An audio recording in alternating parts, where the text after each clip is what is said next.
Hello, everybody, and welcome to Thursday's edition of Big Blue Kickoff Live right here on Giants.com and the Giants mobile app. John Schmeelk, Paul Dottino with you. The man next to me is Sam Monson from Pro Football Focus. Big show coming your way today, folks. Sam's going to lead us off.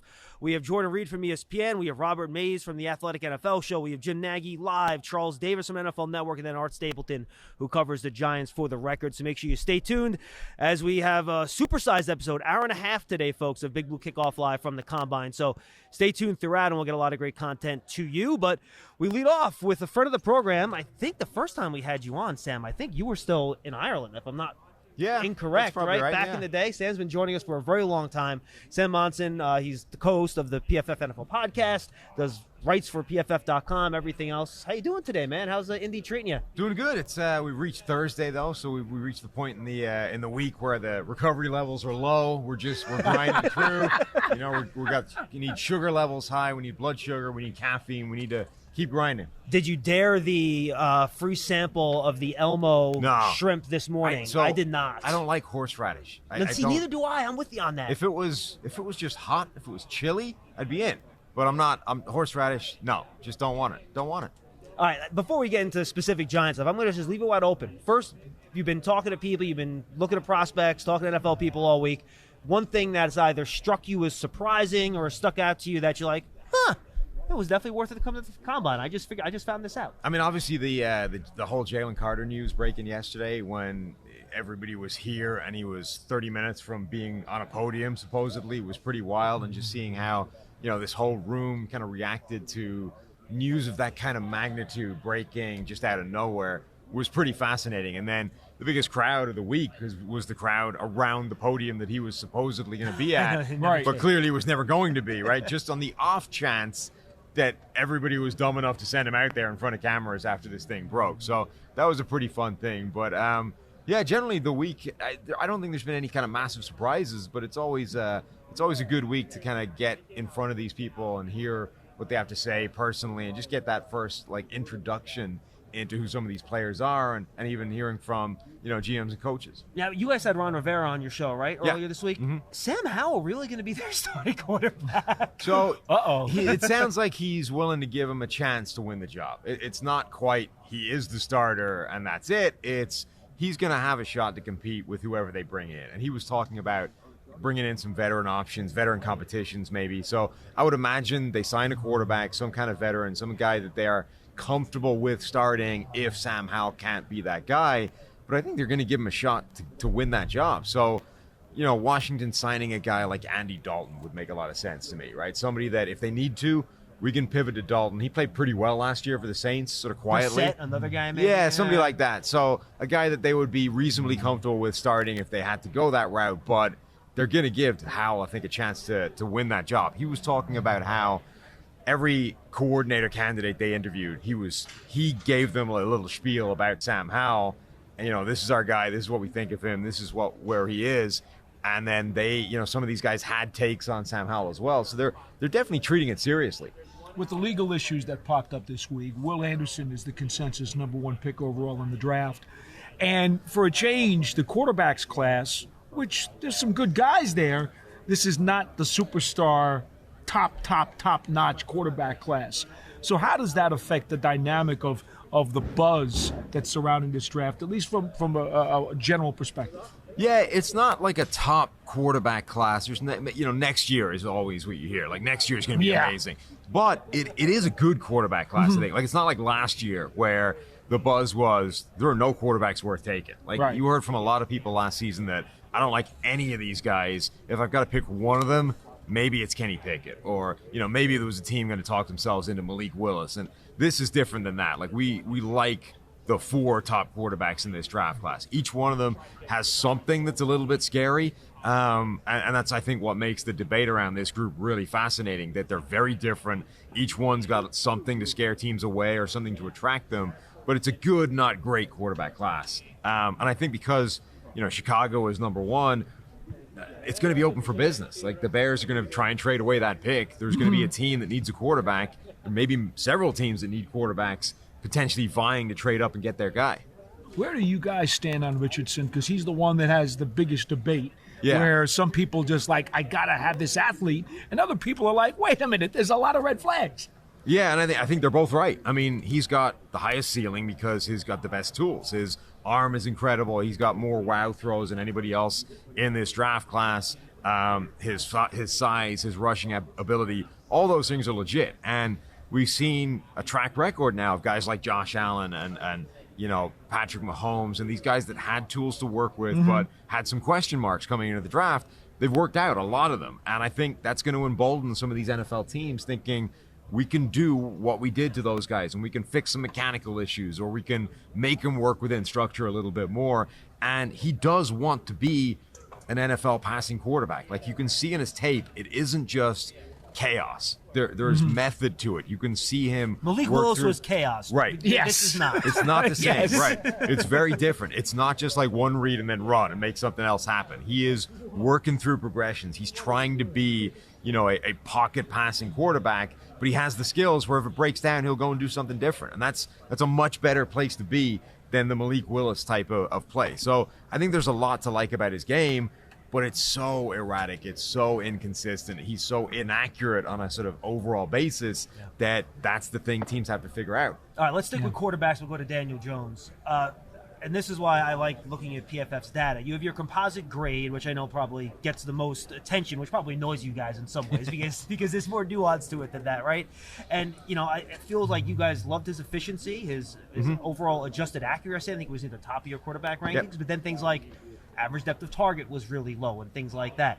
So how did you guys do your overall evaluation of Jones's progress this year and where he is as the Giants make the decision on their quarterback this season? Yeah, I think we expected him to take some kind of step forward just because Brian Daboll coming in, the coaching was going to be much better. He was going to be in a better situation. And he did. He was better. He was more efficient. I think we still would have expected maybe some more big plays in there. Like, remember, this guy got nicknamed Danny Dimes because of these big plays he was making early in his career, and they kind of dried up and haven't really been a feature of his game. Of course, wide receiver is a big part of that, right? He hasn't had the kind of devastating targets that would help unlock that part of his game. You still kind of feel like he would take more chances, though, in an offense that's giving him some better looks and some better plays. But I think he's sort of shown that you can get a lot of good out of Daniel Jones, and presumably there's more to come if you give him a better offensive line and some more weapons to work with. So I think clearly he's shown that he should be the quarterback next year. The question is how? Like, what's the sort of structure that should be? Should it be the big, giant contract that he wants to be looking for? Probably not. Should it be a franchise tag? Should it be somewhere in the middle where you sort of front load a contract and maybe build yourself an out after a couple of years if it doesn't work? That, I think, is the question they need to answer. But I think everybody should be aligned on, we saw a lot of good from Daniel Jones. There's probably more to come. He should be the starter next year, and then let's build something around him. Let's assume for a second the top receivers in this draft don't get to the Giants at 25. Okay? So they don't use a first-round pick on a receiver. We know there's a secondary level of good receivers in this draft, but if they decided that we were going to fill other holes with the draft and we're going to go for either a veteran free agent receiver or potentially trade for a receiver, is there a guy available out there that would be good enough to be Jones's alpha, that would get him to the next level? And would also fit value-wise based on contract size or trade. Well, that always goes without saying. Yeah, I mean, that's the thing. If that's what you need, if you need the one superstar receiver, you're going to need to go with the trade route, I think, because the best receiver in the free agent group is probably Jacoby Myers. And Jacoby Myers is a good receiver. He gets open. He's productive. But he's been, emblematic of the lack of one of those guys in New England for the last few years, right? So he's not going to come in and be that guy for the Giants. He could come in and be a good part of the roster. But if you want a number one guy, you're going to have to trade for a Nuke Hopkins, or you're going to have to go after somebody like that, maybe a T. Higgins if you think he can step into that role, and if you think the Bengals would be willing to part from him. Brandon Ayuk from the 49ers, I think, is an interesting name that isn't thrown around a lot. The 49ers have got a ton of guys, and they're going to have to pay a lot of them. If somebody came in with a big offer, if they came in and said, we can give you a first-round pick for Brandon Ayuk, I think that might start some conversations that they're not necessarily thinking about right now. So if you want that number one receiver this offseason, you're not going in the draft, and there might not be one in the draft either, I think you're going to need to trade to make that happen. I want to talk about the value of running at the quarterback position. How have you and PFF in general evolved on your view of the value of the running quarterback, how you use it, and how you put that into your evaluation overall of the player at the position?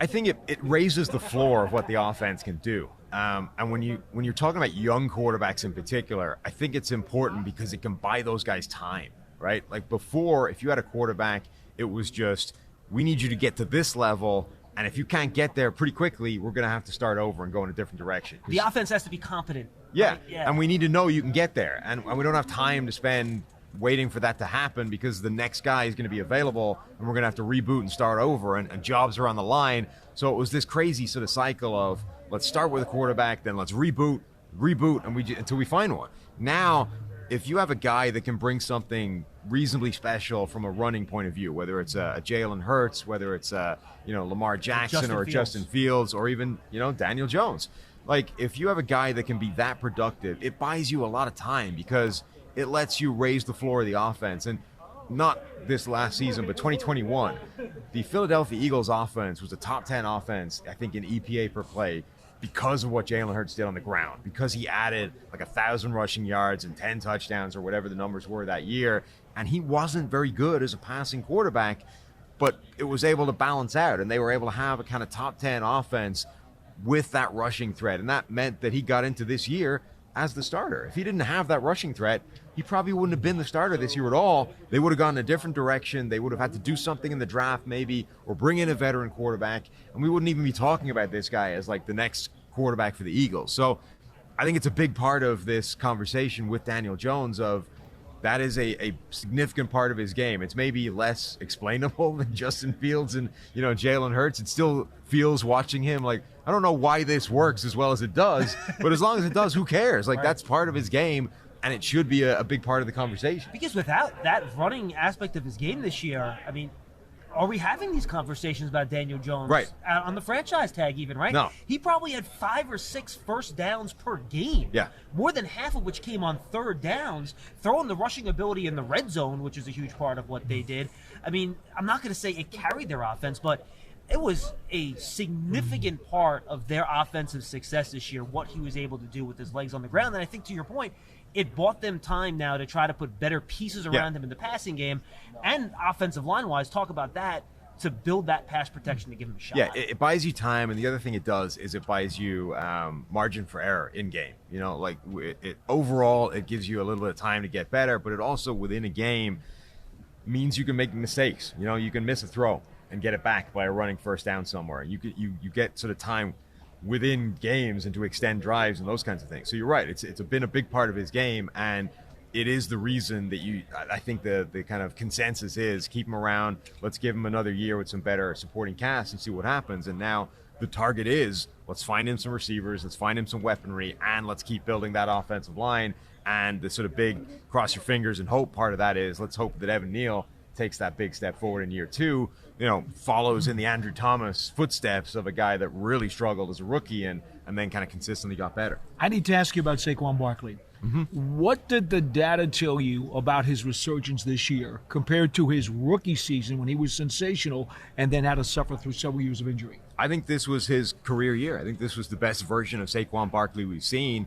It was the most complete version. It was the kind of most conventional, if you like, in terms of didn't necessarily go hell for leather to try and bounce it outside every play and score a touchdown. Took what was there sometimes, took the plays that were hard yards and were just tough, grinded out types of plays, and really did elevate, the play of the offense. He had a huge impact.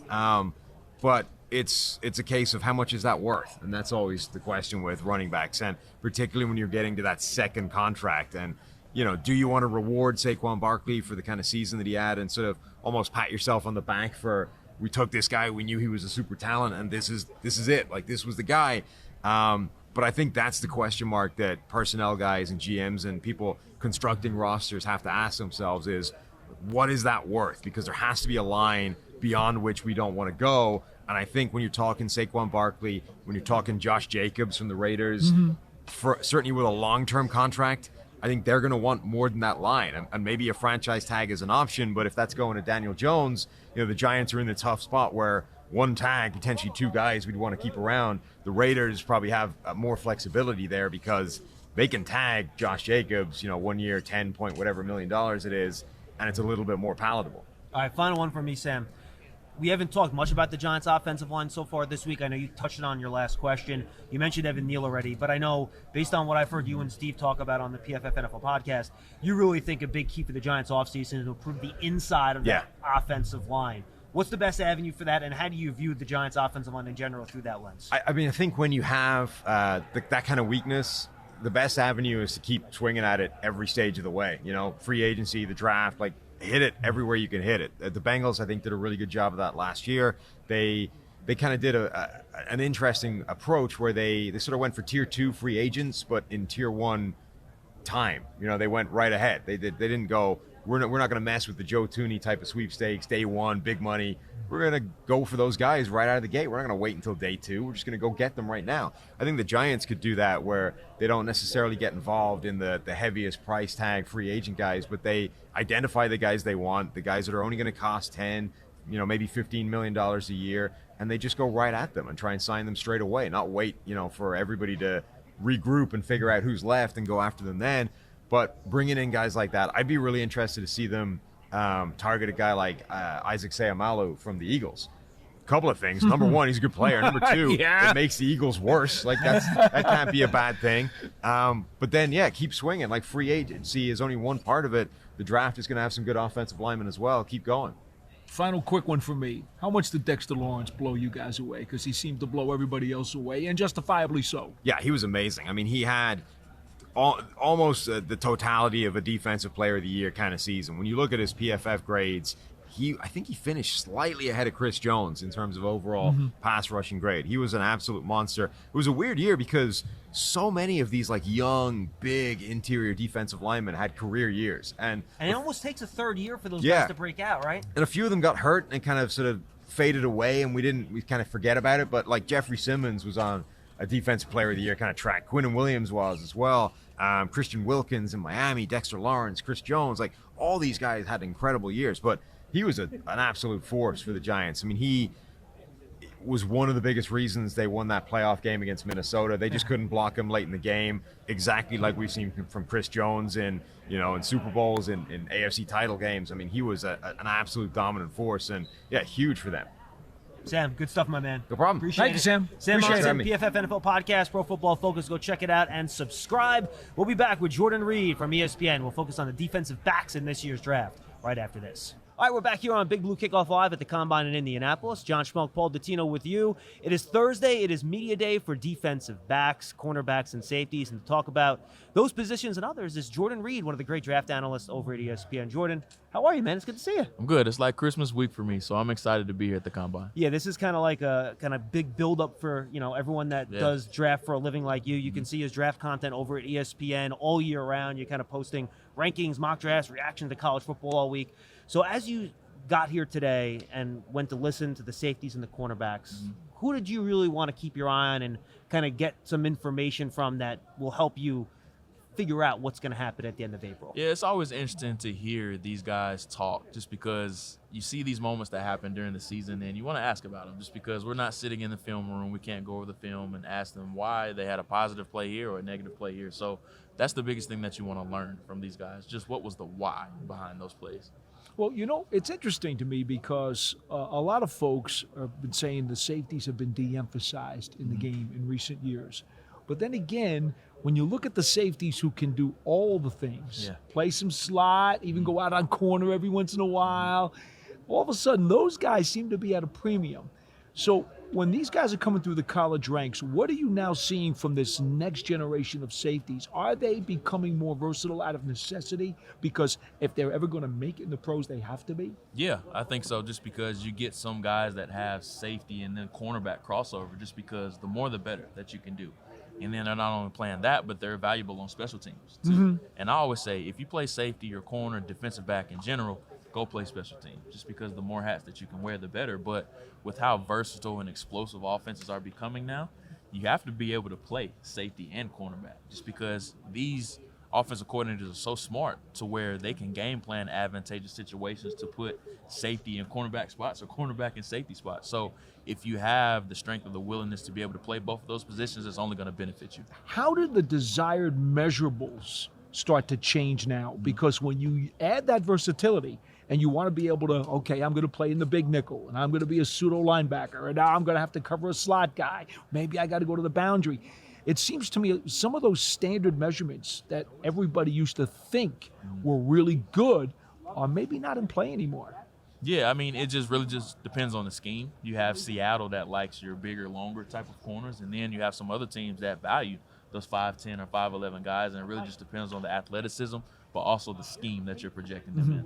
Yeah, I want to dive into the corners, but first, a question on safeties, because I do think what teams are looking for maybe has shifted, right? Because 3-4 years ago, everyone was looking for that single high safety. When everyone was playing their cover 3, they want the center fielder or cover 1 that can go sideline to sideline. But now I almost feel like we're seeing teams that want the safety that, all right, you need to cover a 5'9 slot guy that's really quick. He can do that. You want him to be the dime linebacker on 3rd and 12. He can do that. Yeah. So what do you think teams are starting to value more? Is it still that rangy center fielder, or are they looking for that guy that can play in the box, run support, cover the slot guy, and maybe even be a linebacker in dime spots? Well, if you can be what I like to call all of the above player, the better. Well, you're not going to turn that type of player. Good luck finding that. Right. And, those guys that have all that, they're going early in the first round. So I think with those types of players like a Wink Martindale system, you value that cover 1 free safety just because they're like what I like to call mistake erasers. They are, yeah, absolutely. Let's say a cornerback gets beat on the boundary or to the field, you have that guy that can come over top off of the roof of the defense and erase that mistake. So if you have that rangy guy on the back end, that would be great for your scheme. How many corners do you think are going to go in the first round? If I had to guess right now, I think 5 to 6. And I know this class doesn't have a Derek Stingley or a Sauce Gardner, but there's a lot of depth, not only in the first round, but all the way through day 3 in this group. But I think we could see as many as 5 or 6 go in the first round. Well, and that's why it's funny. People talk about, the Giants might find really good value at corner at 25. But then I sit there and think, well, hold on a second. If 5 or 6 are gone by the time you get 25, which, by the way, is not impossible. Right. Like, that could very well happen. Where do you think the Giants might be at 25? Who should Giant fans start to put little red circles around for guys that realistically could make it to 25 and would also provide value for them in that spot? Well, just keeping cover 1 in mind, which is a man scheme. Deonte Banks from Maryland is one that will be a popular name, and I'm sure you guys have been hearing Oh, that yes. you've been Oh, hearing. yes. He's one that I think would fit a Wink Martindale styles of system to a T just because he's very aggressive. He's so savvy and aware as far as recognizing routes, but not only man, he plays zone too. So he's one of those players that we talked about, all of the above player, and let's say he doesn't work out at corner. I have full confidence that he could slide back to safety. Because he's long enough, right? He's every bit of 6'2", 205 pounds. So, and then he has what I like to call that junkyard dog mentality too, which is I think is half the battle. It's half the battle at cornerback. You have to be confident just because wide receivers are so good. Their full scheme ahead as far as running right at you right now, and you're backpedaling backwards. So you have to have that confidence and that athleticism. And I think Deonte Banks also. Another is Keely Ringo from Georgia. He's another that I would feel a little more comfortable taking in that 25 to 35 range. So let's say they want to slide back a couple picks. I think Keely Ringo could definitely be in contention as well. Now, we all seem to believe that the Giants could use some depth at corner. After all, everybody could use another corner. I mean, let's not kid ourselves, right? Which is why, by the way, 6 might go in the first round. Okay. But let me ask you this. Aaron Robinson, highly thought of a couple of years ago, got hurt. Yeah. Haven't really got a chance to see him play as much as they'd like. Cordell Flott, last year, got hurt. The staff in the front office, even though it's a new staff in front office, they really like both of these players. Where would they be if you were kind of thinking about prioritizing getting a rookie corner now? Or would you say, you know what, these two guys, they really haven't had a chance to show it, and I think they could get the job done without having to go get a new guy. Right. Well, Flott, I'll start with Flott. He was probably in that 3rd or 4th round range just because a lot of people projected him to be a nickel which is what he has played predominantly for the Giants. And I Yeah, think mostly. he's a really good player, and I think he fits their scheme as far as what Wink wants to do with that cover one scheme, just because he has, once again, that junkyard dog mentality of he feels as if he's the best player out there when he's out there. So, and then with Aaron Robinson, he's a little bit unproven right now, and I know they spent a day 2 pick on him a few years ago. So I think it's just a matter of him just getting more reps. I think that's only going to help him in the future. All right, you mentioned if you don't want to go corner in round 1, let's say those top 5, 6 guys are washed out.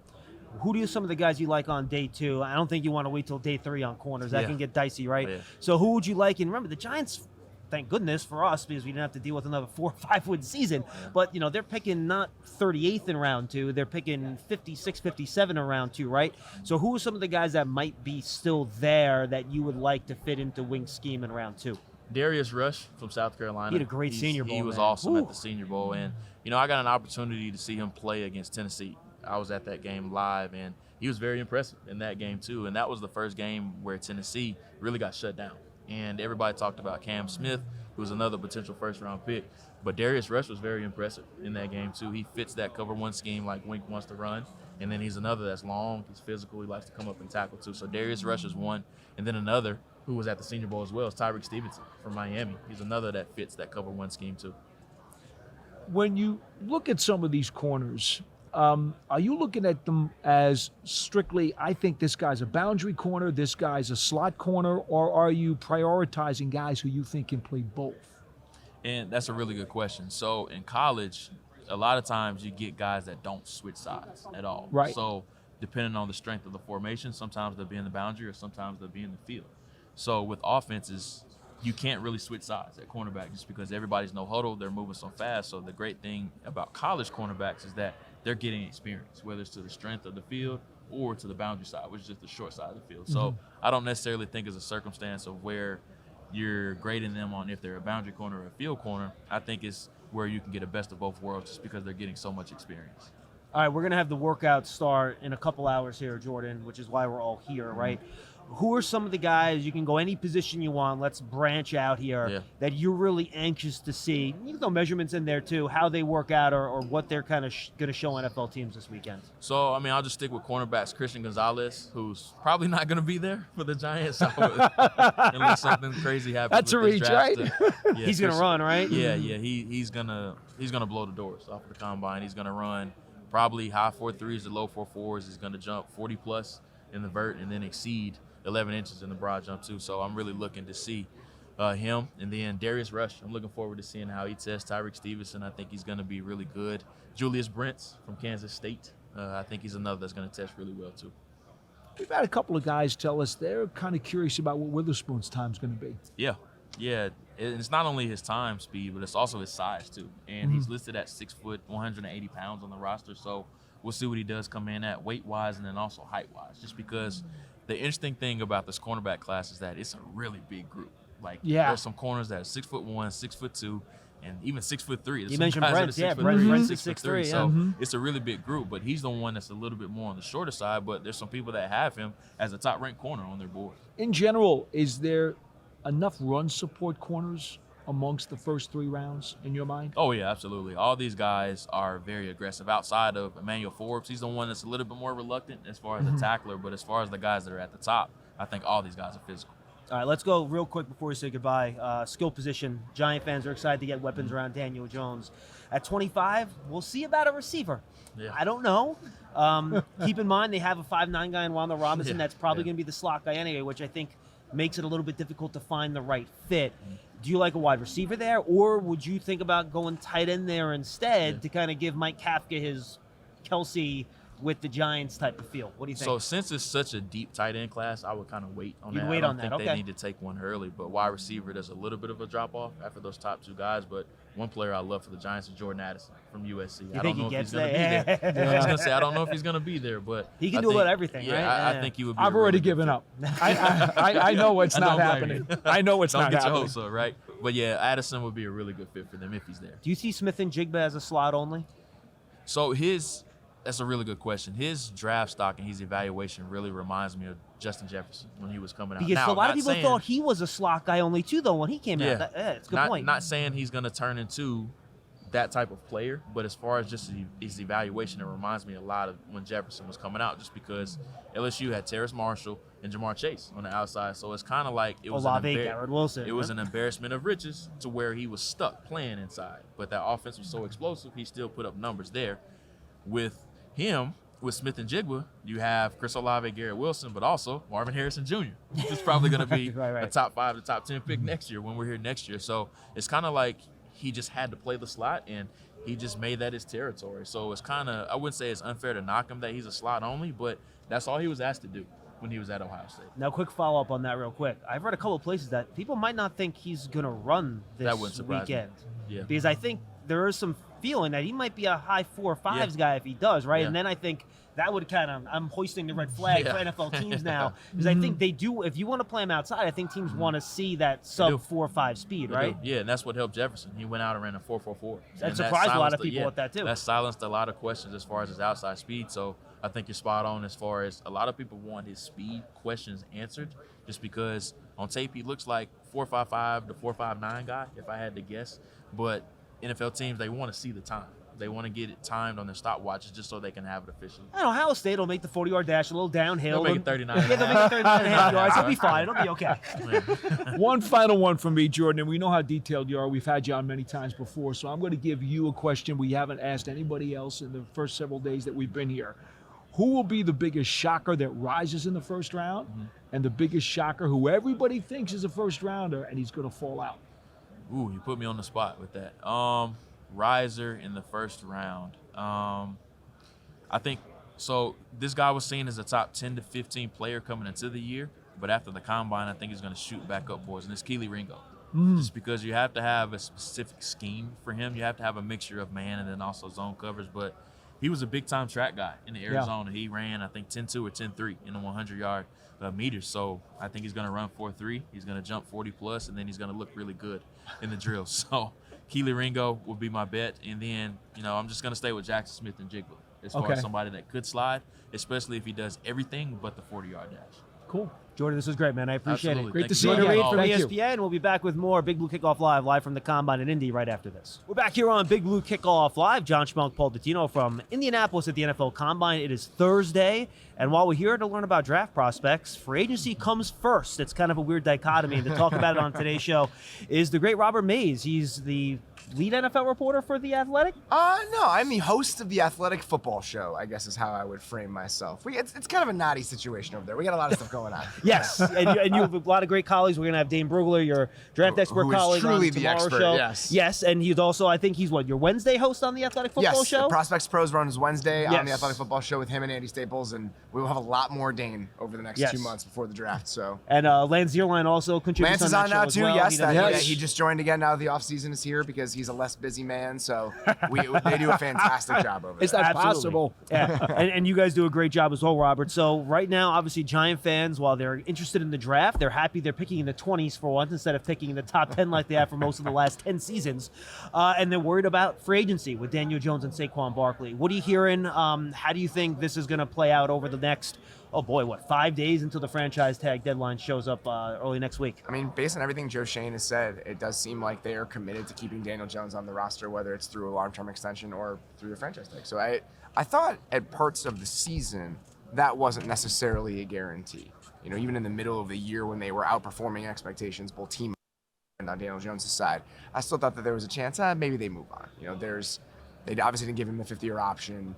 They maybe want to upgrade at quarterback. This is the time, you're in year 2 of the new regime, but he played so well down the stretch, and they played so well down the stretch that it feels like some sort of resolution is now on the horizon. What that resolution looks like, I think, ultimately will determine what happens with Saquon because you only get one tag. Yeah, and of course, Joe has already told us that he's not going to be afraid to tag Jones if he has to. Yep. So I think it's pretty much certain that he's going to be here. Now, Barkley, there's a little bit of wiggle room here where we don't know, especially if they've got to use the tag on Jones. we've been asking a lot of folks, and we're getting different opinions here. What is the market for Barkley if they can't re-sign him and they can't tag him, and all of a sudden he starts fielding offers? It's hard to really understand that because there's so many free agent running backs this Right. year. So that's going to be determined by, does Josh Jacobs get franchise tag? What happens with a guy like Miles Sanders?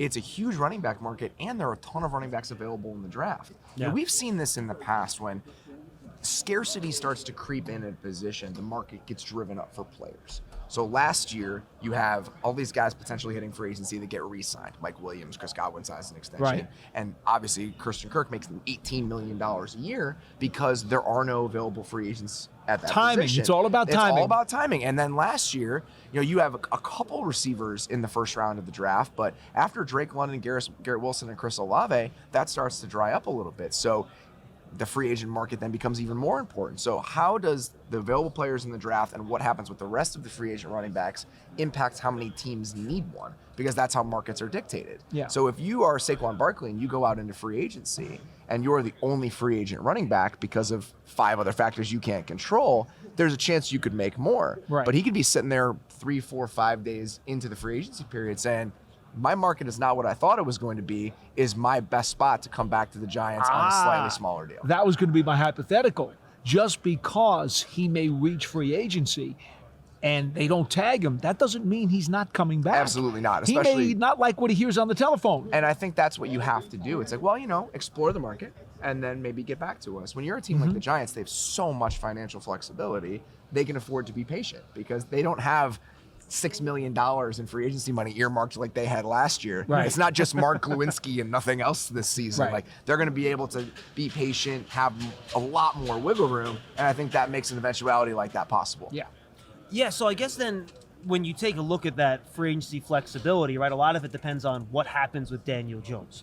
And I think, you have the $32 million franchise tag, which you don't want to do, but if you have to, you have to. But that sucks up, let's say they have $50 million in cap space. That's, just do the math. It's over 60% of your room. And it's 32 in cash. I mean, it's just like eventually if the money's real, you have to spend the money, the dollars. Correct. And the other side of that is doing a longer term contract. You lock yourself in for longer. The dollar value is higher, but that first year cap number is probably lower. So from a national perspective, understanding what the quarterback market is, we'll see what Derek Carr does. We know what type of contracts have been signed. We know Burrow and Herbert's coming down the pike too, right? Maybe Lamar Jackson, we'll see. What do you think, when all is said and done, this Daniel Jones contract is going to look like? Sometimes it's misleading, right? So the Derek Carr contract from last year, I think, is a very good example. I don't remember exactly what the APY was, but I think it landed around $40 million. It was like 3 for 120, right? Yes. Something like that. So that is what the agent and Derek Carr can say. But Derek Carr is no longer on the Raiders because it's not really a 3-year, $120 million contract. Right. So I think the best possible solution for the Giants is if you sign Daniel Jones to a long-term extension, you need flexibility, I think, even after this season. Because having that sort of quarterback, I was talking to a head coach about this yesterday, this idea of these quarterbacks who are the, let's say, 10th to 16th best quarterback in the league. The middle class. Yes, Yeah. the quarterback middle class. And by the way, there are no middle class contracts. That's the problem. So that's the problem. Right. So I think that if you're paying those players elite money, you can do that, but it has to be short term. Because I think it has to be a middle ground option where it's a stepping stone to something else. So if you're the Giants, you're a playoff team, so many good vibes about where you were and what you're building, it's really difficult to intentionally take a step back from that. And I think that's why Joe Schoen is incentivized to bring him back. Right. But I also think you have to understand, if you're looking at teams winning Super Bowls, they have quarterbacks on rookie contracts or they have top 5 players at the position.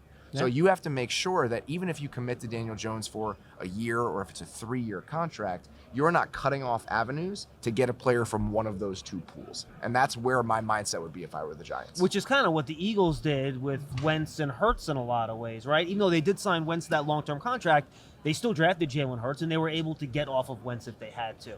The money, let's play that hypothetically. Let's say it ends up becoming $45 million a year, and $60 million of that is guaranteed. For 3 years, $45 million brings you $135 with like 2/3 of that guaranteed maybe. Is most of those guarantees into year 1 with some of them into year 2. Where With the signing bonus, right? Yes. Yeah, it gets so, prorated. so theoretically, can you take on a dead money hit in year 2 if you wanted to move on? Or do you put yourself in a position where Daniel Jones will be the starting quarterback next year, but we will draft someone, that guy waits a year, whatever it looks like? I just think that if you sign him to a multi-year deal, you still have to be thinking about what the next option is, and I have to imagine they will be doing that. I want to ask you about the division because we almost saw the entire NFC East make the playoffs this year. Washington fell short. I won't cry about that. They came close, though. But they fell short. They always say, win your division because that's the best way to get to the playoffs. Yeah. And we all know the Giants have had a lot of trouble with the Eagles for a long time, and this team now not only went to the Super Bowl, but let's face it, they pretty much handled the Giants rather easily this year. So if the Giants are going to get to that bar, obviously they'll still have to compete with the Cowboys, and we really don't know what Washington is right now. Assess this division for me as the status is right now and going into the 23 season from what you can feel. Are obviously in a really good position, right? I mean, they still have a quarterback on a rookie contract. He'll get paid eventually, but they still have that flexibility right now. They have a lot of important guys hitting free agency. Sure. So what the Eagles roster ends up looking like, I think, is a big question, but the building blocks are obviously there. A.J. Brown is going to be there for a while. The offensive line, we'll see what happens with Jason Kelsey, but for the most part, those are pillars that are going to be around. Yes. They have defensive players. Son Reddick is going to be there. So I do think that they're in a really, really good position. They're going to be a contender in the NFC for probably the next couple seasons. Right. The Cowboys are in a fascinating spot because now there's a lot of urgency with Mike McCarthy. He was talking yesterday about, I'm seeing plays in my sleep and I'm back in that mode where I'm calling plays. It's on him now. If that offense everything's on sputters him down now. the stretch, Yeah. because it's easy to get to the end of last season and say, oh, it was a little bit disappointing. We're going to move on from Kellen Moore. Now, if you're the play caller, you're at the center of all of this. So if they end up falling short again, could we see changes there? I think there's a lot of urgency in Dallas. In Philly, they're playing with house money. They just went to the Super Bowl. They're young. Washington, I truly don't know. I don't understand. There's so many teams where you look at the moves that they make, and I can ascribe motivation to them.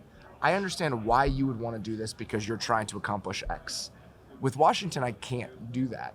I don't know who's going to own the team. Well, I don't yeah. know if Ron Rivera's on the hot seat, if they wouldn't fire a coach because there's going to be an ownership change, if they wouldn't go out and spend a bunch of money because they're trying to cut costs. Is Sam Howell going to be the quarterback? Does that make any sense? Why would they franchise tag Daron Payne if they're not a contender and they don't have that much? I don't know. To me, they are the hardest team in the NFL to figure out because there are just so many complicating factors that we don't have real insight into. Well, and even with Dallas, they've got cap issues. Yes. So that's got to sort itself out before you can even decide what McCarthy has to use. I assume that they will just extend Dak and they will create some money that way because it makes the most sense. Like, he's the type of quarterback where he's right on the line of, is he worth paying that amount of money? But if you have to commit to him longer term in order to build a better team around him, I think that ultimately is something they could land on because his base salary this year is astronomical. I mean, if they want to borrow from it, that's something they could easily do. When you look at the NFC, to me, I mean, this isn't the AFC where you have Joe Burrow running around, Justin Herbert running around, Josh Allen running around, then Patrick Mahomes running around. It's crazy. I mean, you look at the NFC and really, like, logically, it's either Dak Prescott or Jalen Hurts are probably the two best quarterbacks in the whole conference, right? And I think you can make a debate. Are those guys top 8 guys right now in the league? I think probably one of them is, but maybe not both. So it just seems like the NFC right now is such a wide open conference that you're going to see teams probably be a little bit more aggressive to try to make that move to compete just because you don't see those Mahomes and Josh Allen's waiting for you at the end of the line, right? I think that's probably fair. And beyond who's the best quarterback in the conference, I think if you looked at the 16 teams in the NFC, I don't know if you could find 3 or 4 teams where you could make a definitive determination that their quarterback today is going to be their quarterback 2 years from now. Go through every single team. Justin Fields, Aaron Rodgers, Detroit with Jared Goff, the Vikings with Kirk Cousins. I mean, you can go through the entire... Geno Smith with the Seahawks. The NFC South, there isn't a single quarterback in the NFC South right now that probably will start week 1 for their team. Desmond Ridder, Jameis Winston, Matt Corral. I mean, it is a very weird situation. So I think that you are going to see teams look at that as an opportunity because it's about the starkest contrast you could possibly have to what the AFC is, where you have 7-8 guys under the age of 27 who are going to be with their teams for a really long time. In recent days, we've heard a lot about Jalen Ramsey potentially being traded or wind up having to get cut. From your perspective and talking to folks around the league, who are some of the other biggest names that may be set free or that may be changing uniforms via trade? It's a great question because Keenan Allen seemed to be one of those potential options. The Chargers multiple times this week, publicly, privately, have said that he's going to be on the roster next year. I look at Tampa and I wonder how they're going to save money. So they've got a lot of bloated contracts. They pushed all their chips into the middle, understandably so, with where they were at their team building process. Tom Brady, of course, but, yeah. I mean, there's something like $20-30 million over the cap without a lot of obvious levers to pull. I've heard Mike Evans So whisper around that would be the way that I think about this is if I were an NFL GM, I live in Chicago. The Bears have a lot of assets. They have a lot of cap space. If I were Ryan Poles and I had a hole at receiver, I'd call the Bucks. I'd see what does it take to get Mike Evans here, because when you have cap space, you can't spend it all in free agency. You don't want to spend Nor it all in should free you, agency. Correct, because right. those players that are available are typically not worth the price tag they're going to command. One of the things that you can really wield and weaponize when you have that space is you can absorb contracts. And I think that The old Brock Osweiler trick, right? and well, speaking of the Browns, I mean, the one I Wow. keep coming back to is the Amari Cooper deal from last year, Great right? point. Yeah. So Amari Cooper is worth much more than a 5th-round pick. The only reason he gets traded for a 5th-round pick is it's a salary dump from Dallas. So if you can kind of approximate whatever that deal looks like this year's version of Amari Cooper, be it at receiver or some other position, those are the ways I'd be thinking if I were the Falcons, the Giants, the Bears, these teams that have $60 million in cap space with nowhere to put it. Right. Yeah, so I guess I'm going to follow up then. What do you think the best avenue is for the Giants to find that number one wide receiver to The put alpha. with Daniel Jones, right? They have Wanda Robinson, who's your little slot guy, Isaiah Hodgins, possession outside, bigger guy, but they need that one. If you really want to find out what Daniel Jones is and can be, you know, Kirk Cousins got Justin Jefferson, and you saw what Yeah. he could be, right? You need to get that type of guy for Jones. I don't think a guy like that's going to be available with the 25th pick in the draft. Maybe it will be. I don't know. But you don't see these guys even reach for agency. You know, the Packers traded Devontae Adams before he got there. The Chiefs traded Tyreek Hill before he got there. So how do the Giants eventually find that guy? Are they going to have to trade draft capital, or can it maybe be the road you just talked about? I hate doing this because it feels reductive, but I always tend to with the Giants. Let's look at what the Bills did when Joe Shane was there. Okay, so in year 2 of Josh Allen's tenure there, they go out and they sign John Brown and Cole Beasley. John Brown and Cole Beasley are not number 1 receivers, but in their minds, it's can we get some archetypes of certain things at the position? You have Fast guys that can get quick open. twitch slot guy, and then John Yep. Brown is a vertical stretch guy. So we have these real specific skill sets where we're building our receiver room. And when I remember talking to Brandon Beane about it in real time, he said, how many number 1 guys are there really? And I think that they weren't necessarily, they didn't want to overextend themselves to overpay for somebody they didn't think was that guy. Especially that early in their process, Yeah, right? exactly. Yeah. So you can take it in multiple steps. So I think what they did is they built the receiver room slowly, and then when the opportunity was there to go trade for Stephon Diggs, they did. And I think that the Giants should take a similar approach. Like, it doesn't have to be microwaved in 1 year. One of the benefits to having a season like the Giants had is you build up so much equity in the building. With ownership, they afford you the right to be patient. You can build things at your own pace because you have proof of concept for what your regime looks like. So I don't think you have to look at this offseason for the Giants and say, we have 10 problems. We have to solve all 10 problems. I think you do it at a pace that makes sense where you're not acting out of an urgency that isn't necessary. All right, one final one for me, and this is not necessarily Giants related, but I've got to ask it because of the value of the guy's name. Odell Beckham Jr. How will this soap opera finally play out? Because at the end of last season, you saw those headlines everywhere. It's a great question because we just talked about how many avenues are there to add receivers. There aren't that many. No. So even if you have concerns about his durability, his age, it still feels like a team that really has a hole at that spot is going to take a dice roll on him because you need those playmakers. And if you don't have other ways to accrue one, is he one that makes sense? Because you don't have to trade anything for him. He's available in a very down free agent class. So if he's healthy, I assume he gets a shot. I just don't know where it's going to end up being. Robert, this is great, man. Thank Absolutely. you so much. Really Thanks for appreciate the being with time, us, man. guys. The Good Athletic to talk to you. Football Show. Make sure you go find it on your favorite podcast platform and subscribe. And go subscribe to The Athletic. They really have great football coverage and coverage of all sports all year round. We'll be back with more on Big Blue Kickoff Live right after this.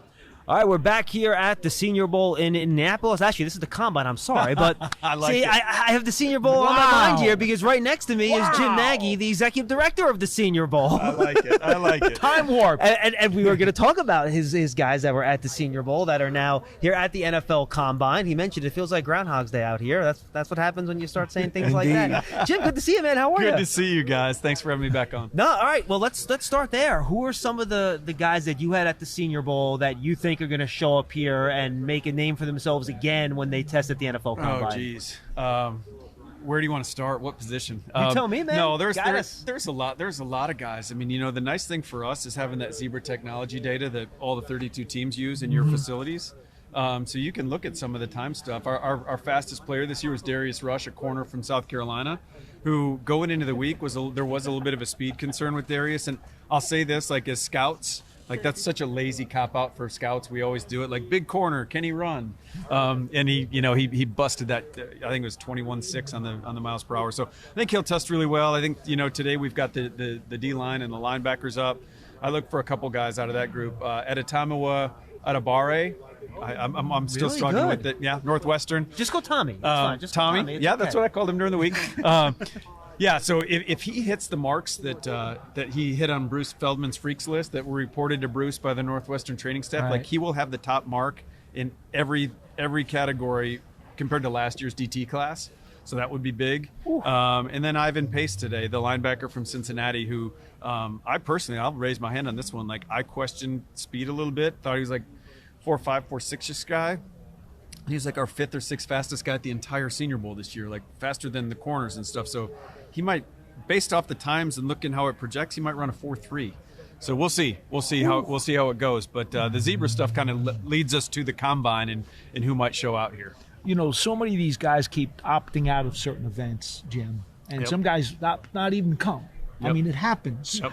So, how much more important is an event like yours, Senior Bowl and Senior Bowl week, when you consider, even you have some guys maybe not make it, but you have more participation in some instances in some positions than they do here. Yeah, it's gotten the last couple of years on the pro day circuit, I still try to get out to some pro days, and it's become like the a la carte workout. Like guys are just kind of picking and choosing. Oh, well, I'm good at the broad jump. I'm going to broad jump. I'm not good at the 3-cone. I'm not going to do the 3-cone. So it's I don't love the trend, that's for sure. Yeah. I like seeing guys that want to get out there and do everything as the league does too. I mean, but it's going to take the 32 teams to kind of dig in and be like, you know what, this guy didn't complete everything. He didn't, and have those guys somehow get dinged in the process by it. Other than that, I don't know how we reverse that trend. But yeah, I mean, the difference with the Senior Bowl is the guys, it's real football. Yeah. And that's what I try to hammer on. It's your last time to play real football. And again, just drawing it back to the teams I worked for and my personal experience, like when I made mistakes, when the teams I worked for made mistakes, a lot of times is we overvalued the shorts and t-shirts part of it. And you just need to keep what this event should do is really bring you back to the tape. And I think you're hearing that a lot from GMs now is that, okay, something that pops here makes us go back and recheck our eyes. Cross check. So yeah, but yeah, I'm with you. Like the whole guy's opting out of stuff, like not a good trend. Yeah, for sure. How likely is it? We heard DeSmora Smith talk about, from the Players Union folks, if you don't know that, talk about potentially, hey, Combine maybe not a good thing at all. Maybe we should just do away with it. I mean, what's the possibility of that? What are the odds? Remember, though, prospects not part of the Players Union yet, so he doesn't really have much impact. This on is that, true, right? Right. I mean, I'll say this: like, if you poll the 32 clubs here, they want this event here. They want it in Indy. I think everyone loves it here in Indianapolis. Jeff Foster from National Football Scouting does an unbelievable job. For his role in the football landscape, like Jeff doesn't get enough credit for the job he does pulling this whole thing together. The city of Indianapolis does an incredible job hosting this event. we love it. This is the right place for the event. And again, the 32 clubs, this is the perfect spot for them. I don't know why we're trying to tinker with it. This is a great event. I know they've talked about more like regional combines. I mean, I don't see the value in that. I really don't. I mean, I like this event and then going on the individual schools, campuses, and doing their pro days. All right, so you're the executive director of the Senior Bowl, but your background is in scouting. And you mentioned when your teams had made mistakes, it was overvaluing the shorts and T-shirt stuff. So what is the most valuable thing then for you as a former scout that you get out of the NFL Combine? I think if you talk to most teams, they would say the medical component, because right, I mean this is the first time they're really getting their hands on these guys, and that's really important. I mean, you hear a lot about guys getting poked and prodded. Well, that's part of it. I mean, they're being hired to do a physical demanding sport, right? Like, we got to know what shape their bodies are in. So that's a big part of it. I think the interview process is good. You know, I mean, they get it at All-Star games. They get it again at Pro Day and 30 visits. So that's a process. You know, this isn't the only place you can talk to players. And then the physical testing stuff is important because it gives you benchmarks. I mean, that's where analytics comes in. I mean, you want to see guys hit certain thresholds in certain events, and a lot of teams have their own set of standards, and you want to see those guys hit. So it's all important, but if you want to pick one thing, it's probably still the medical. It's interesting. Joe Shane told us that there was never any doubt that Brian Daboll and his staff, because they are so much in lockstep, they were going to be here. Not every NFL team sends all their staff or sends their head coaches. What's your take on that from being a whole part of that personnel community? And I'll say this: they bring all their guys to Mobile too. I mean, Dabes was in Mobile every day and at practice, and again, they are in lockstep. I mean, you hear a lot of general manager head coach combos talk about, oh yeah, we're on the same page, and then when you're inside the league, you hear it stuff, and you're like, no, they're really not. But Joe and Dabes are truly on the same page. And again, when you think about it, I can't believe not every single head coach would take the 3 days, at least 3 days, to come to Mobile and watch those three days of practice. I mean, you see Mike Tomlin every year. He's up in those one-on-one drills. Oh, yeah. I mean, he's watching facial expression, body language. 3 days is all you're asking. And again, same thing with this event. Like, you're talking about 4 or 5 days of workouts. Like, you can't, like, there's more. FaceTime with over 100 players. There's more pressing issues right now than being here in front of these players. I personally, that philosophy, I don't understand it. Right. No, I'm with you. I want to go back to a player that you mentioned in your first answer, Adebawore, the big defensive, or I shouldn't say big, maybe not so big defensive tackle out of Northwestern. For me, I thought he was the most impressive interior defensive lineman that was in Mobile. And I wonder from a scouting perspective, people always worry about defensive lineman height. The way I look at it now, though, Jim, I almost think it's an advantage because it gives you natural leverage inside. So especially for a guy like him who might be short, but he's got long arms. Like, what's really the drawback of being shorter? No, that's the key. I mean, the short thing is if you have proportionate length, like if you got stubbier arms. He's only 6'1.5", but he's got 34-inch arms and over an 82 wingspan. So yeah, you talk about natural leverage. He's got natural pad level, and then he's got this crazy extension off of it. So that's a really cool defensive tackle body type. And I thought he had a great week. I thought there was a couple guys, but I thought Keanu Benton from Wisconsin he was very good too. Had a really good. I mean, he showed things as a 3 technique. He only played he played a 0 and a 1 technique at Wisconsin, and we played him a lot at 3 technique, and I thought he kind of looked like a different guy. I want to ask you a question that refers back to what Joe Shane told us the other day. Inside linebackers and interior defensive linemen becoming harder to find. He said those things are becoming slim and slim and slim. You've grabbed players for Senior Bowl week because the NFL teams want to see these guys. Why are those two positions becoming thin these days? That's a really good question. I think we're in the middle of, I think what the league's looking for at inside backer is really changing, and it's probably been over the last 5 years now. I mean, we're getting smaller and more athletic to stay so those guys can stay on the field and not be a mismatch problem in the pass game. So you're seeing, so there's a little bit of a shift, what teams are trying to identify and play with. And the defensive tackle thing, those guys are just hard to find, period. I don't know if that's a new thing. Again, there's two types of interior guys. There's the big body guys that can just hold the point, take up blockers, and then there's the Adebawores, the guys that can get upfield and be disruptive. And that there's always been that way, but it goes back to the they don't grow on trees factor, and that's what we used to say. I mean, that was kind of a common line we used when I was in New England. So I'm sure Daboll's brought that with him. But like, there's certain guys that certain body types, certain positions don't grow on trees, and inside interior defensive linemen are impactful ones are really hard to find. Yeah, and the rush to the inside now is just as valuable, if not more valuable, than the edge rush too, to get pressure in the quarterback's face. Get pressure in the quarterback's, and if you're going with smaller guys at linebacker, then you need bigger guys up front to protect them. So it's just everything's kind of going hand in hand. But Joe's right. I mean, those those guys in those inside spots are tough to find. What's your overall thoughts on the class here, Jim? Giants, thank goodness, are not picking the top 10 this year. They had a better year. They won a playoff game. They're picking 25th. Yeah. Where do you see value in this class in that back end of the first round? And even when the Giants are going to have to pick now at the back end of the second round, where maybe you're out of even that second tier of guys when you get through the class? I think I would start at the running back spot. I think there's good depth there and good value there. Because that position's been pushed a little bit anyway, just over the last years. Everyone's kind of devaluing that. So you're getting good. You're getting good. I mean, last year we had Damian Pierce in the Senior Bowl. He goes to the Houston Texans, and he had like 900 yards through, and he missed a few games. He almost had 1,000 yards easily on a team that struggled.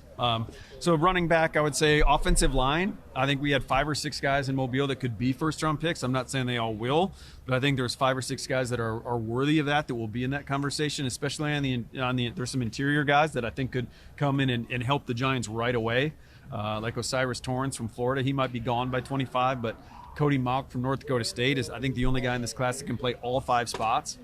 He'd never played anything but left tackle at North Dakota State, and he played all over the front, including center. When do you think Avila's going to go out of TCU? I think he's another guy that was in that mix, somewhere in that late 1 to mid 2. I think all those guys, they're all going to be gone in the top 50. I mean, we saw bad offensive line play across the league this year. So everyone needs them. I truly feel like those guys might get pushed up because of the need across the league. So I think in tight end's pretty deep this year. If you need a tight end, I know you got Bellinger last year, and Daniel was a really good find for your football team.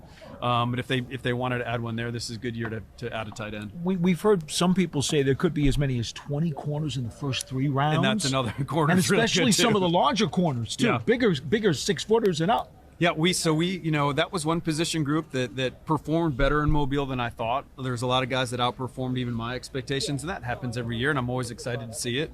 We brought up Darius Rush, that's one of them. 6'2", 200-pound guy with 33-inch arms, kind of prototype. Anthony Johnson from Virginia was another big corner that ran well and played well. Julius Brents from Kansas State had a phenomenal week. He was very fluid for a 6'3" guy, for a man. 6'3" and change, and he's got the longest wingspan of any corner on record since we've been doing that wingspan measurement about 15 years ago.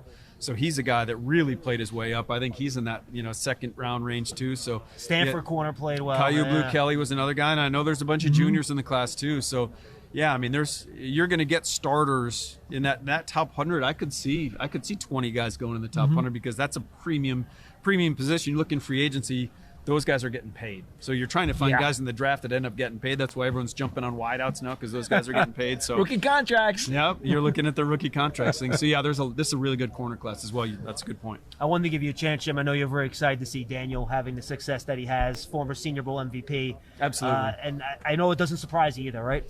No, I mean, again, I don't like playing, told you so or anything like that. But I've always been a big believer in Daniel, and again, I think it's pretty conventional knowledge. You need to support these guys. You need to surround them. I think Brian Daboll did a phenomenal job with Daniel this year, and I'm just happy for him. Man, he works so hard, and you guys have seen it week in and week out. How tough is that guy? I mean, he just takes a beating. He's kind of, though he didn't carry himself like a Jim McMahon type tough guy, but man, that dude is tough. So to see him kind of weather those first 3 years and get to this point where it looks like it's going to pay off for him, and now you've got a really good GM that's going to put some pieces around him.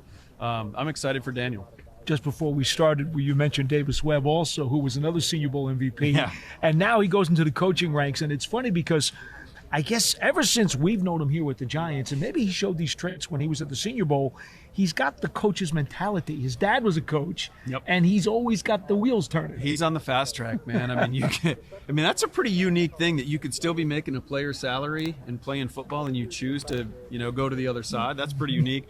And I wasn't at the Senior Bowl at the time when Davis played. I think it was 2 years after he came and played. But I do remember distinctly, and I talked to Davis last night about it. He came to Mobile 2 or 3 days early. Like, put himself up in a hotel, paid for it. Maybe his agent paid for it. I don't know. But he just wanted to get the lay of the land. He wanted to throw where he was going to be throwing.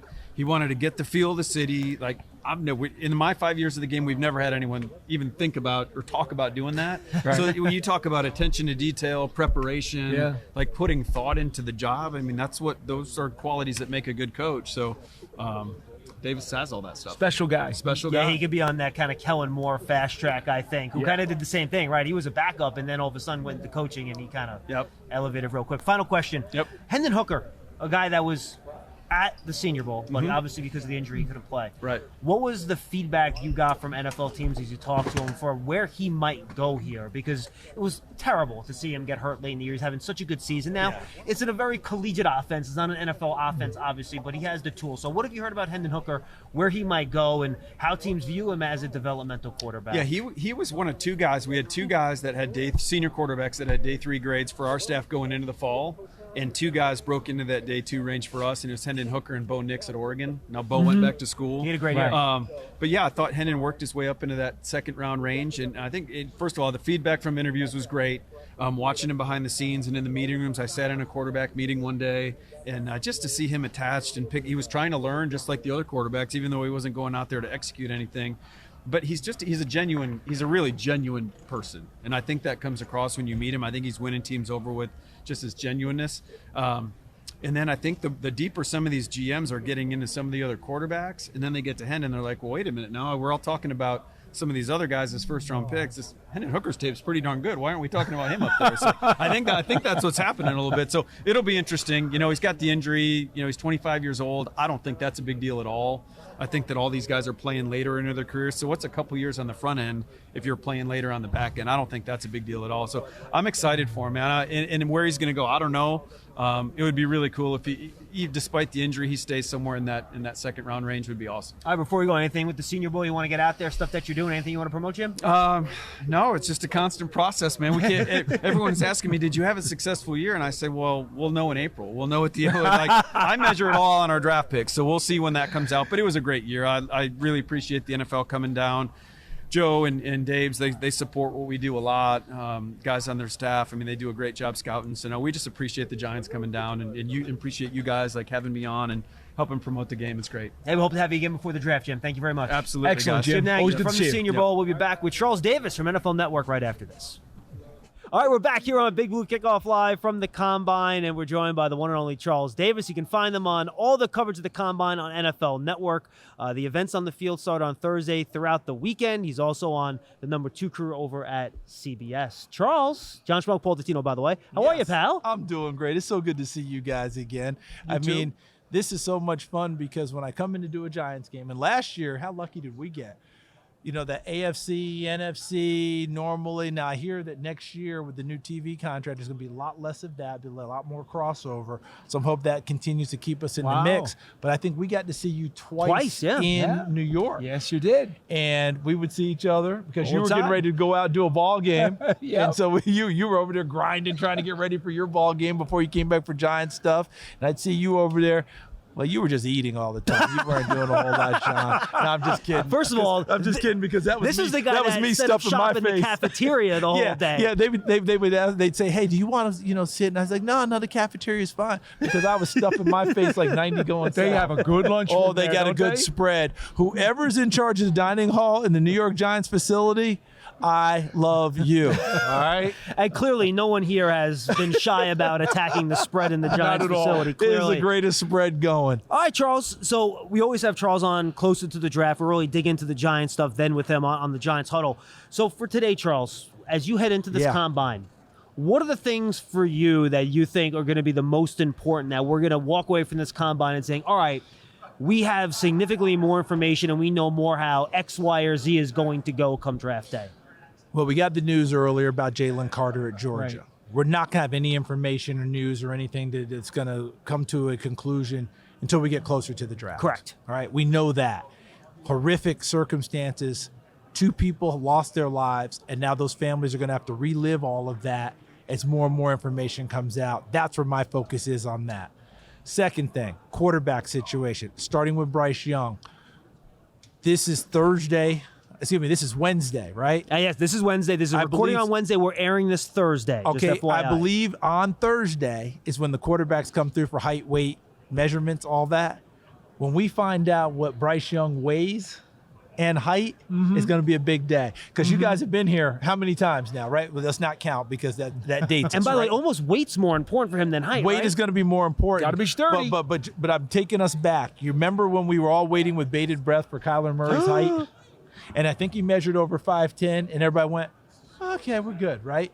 because the rumor was he was closer to 5'8", 5'9" or 5'8", 5'8" and a half. Yeah. And when he measured over 5'10", everybody went, "Oh, okay." Remember when we were worried about Joe Burrow's hand size? Would it be 9 inches? Can Would he he pick it measure? too, right? Can he pick it? Hand size. And they both measured up, and everybody went, "Okay, that kind of goes away." That's the early line. The second part will be how they perform, what we hear about interviews, other things, because I think it's very clear that Bryce Young and C.J. Stroud are the top 2 quarterbacks in this draft.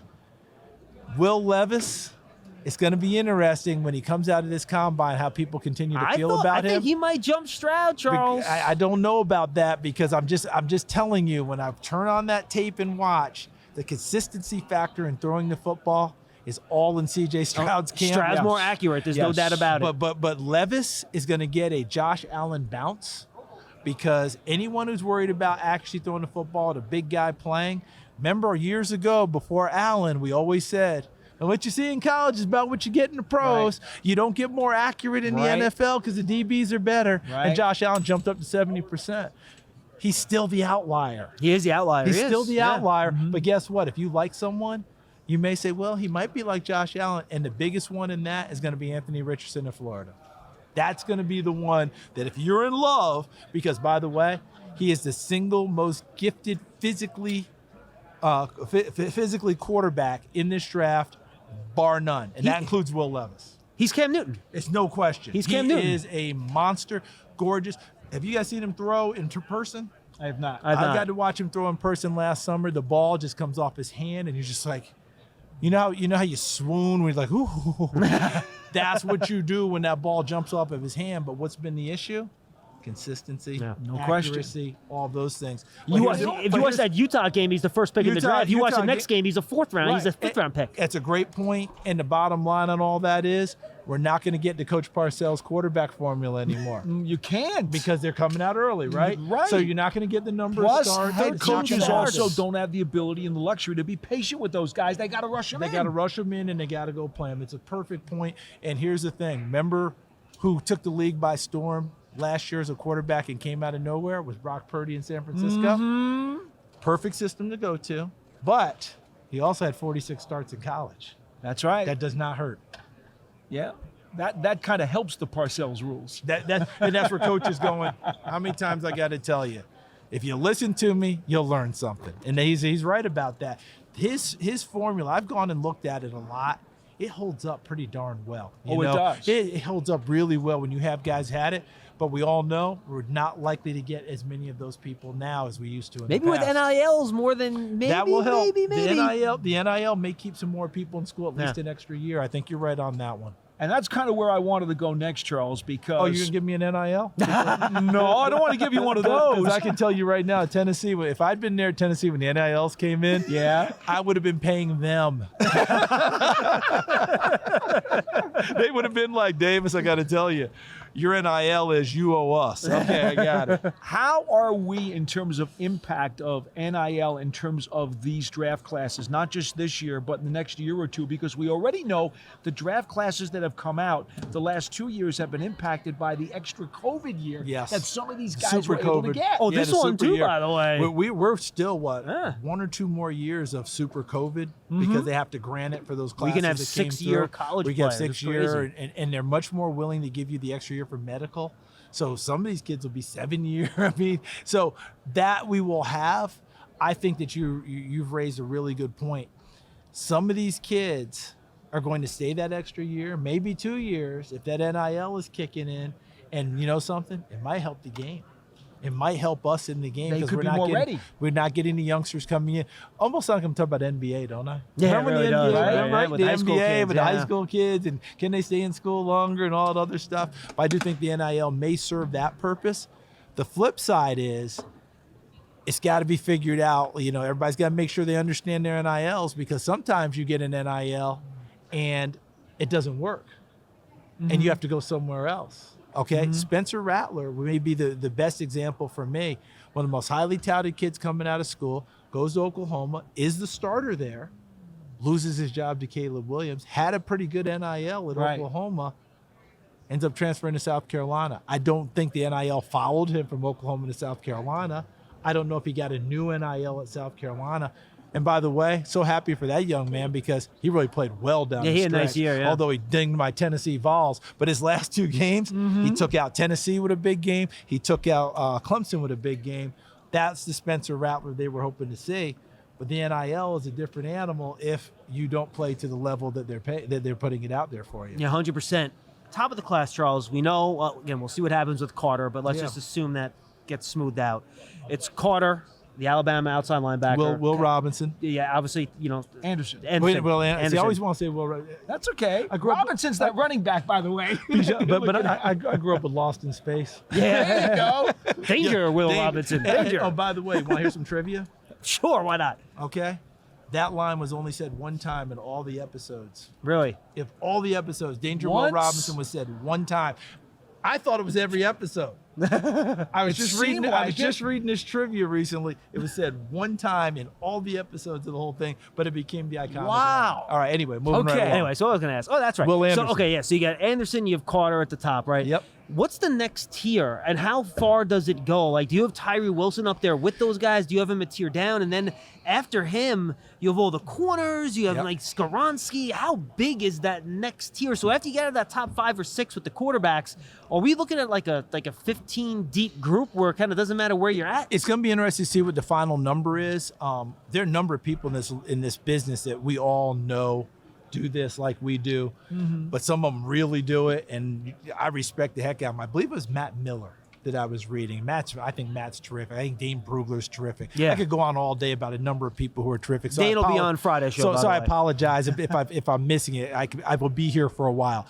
But I think Matt just put out one where he said he's given 19 first-round grades right now, but it's a fluid list. So we're not sure we'll get to 19. You might be right when it's all said and done. We might be closer to 15. I think McShay said 15, if I remember so, right. So Todd McShay, Yeah. I respect the heck out of. And by the way, with the Jalen Carter news, you remember a few weeks ago when he said there were off-field issues? Todd McShay said that. Oh, And boy. remember Yeah. people freaked Yeah. out and people jumped on Todd? I think Todd knew what he's talking about. Seems that way. So you think?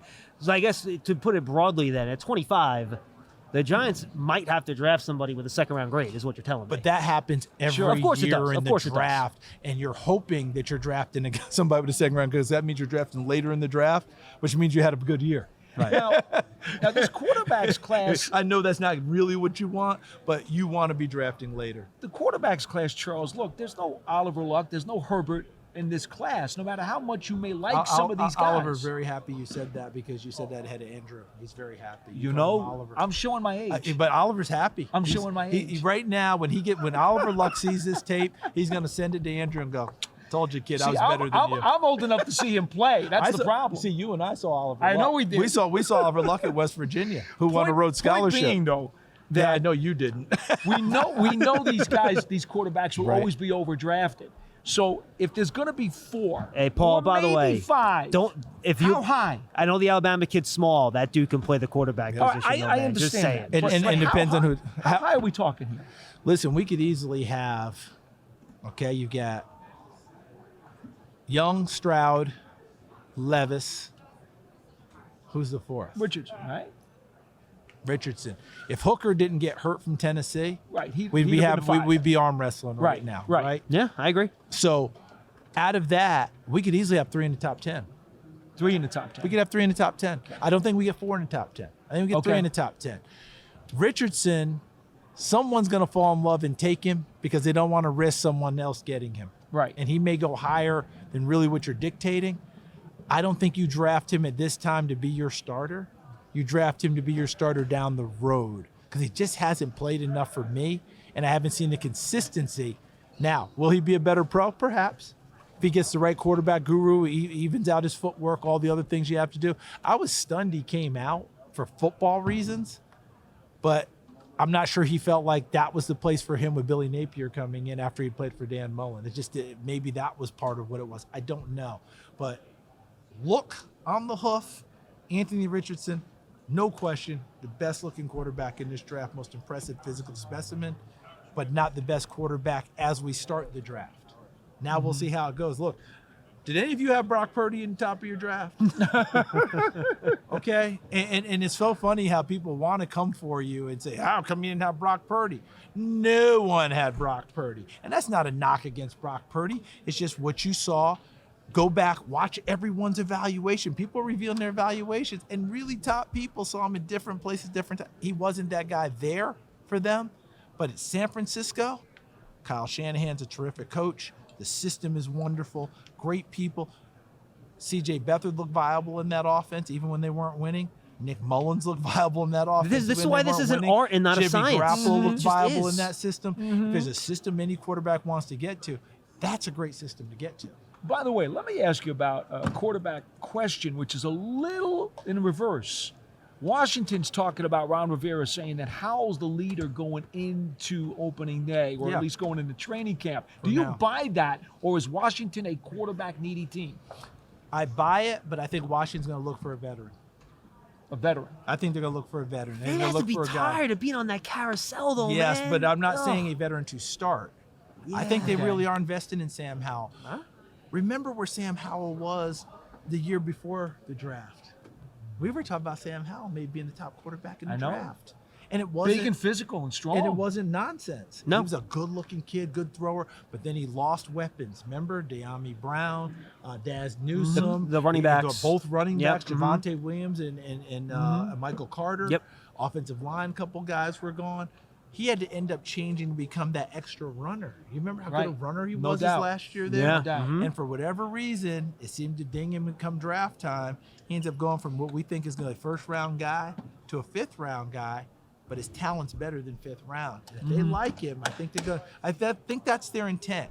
Someone incredible's got to fall in their lap to do it. I think that's their intent, but I do think they're going to want a veteran guy to be his backup. I mean, Okay. I don't think that they want to go Taylor Heineke again for whatever reason. Mariota? Could be a possibility. Have to see how Marcus is coming off of the surgery.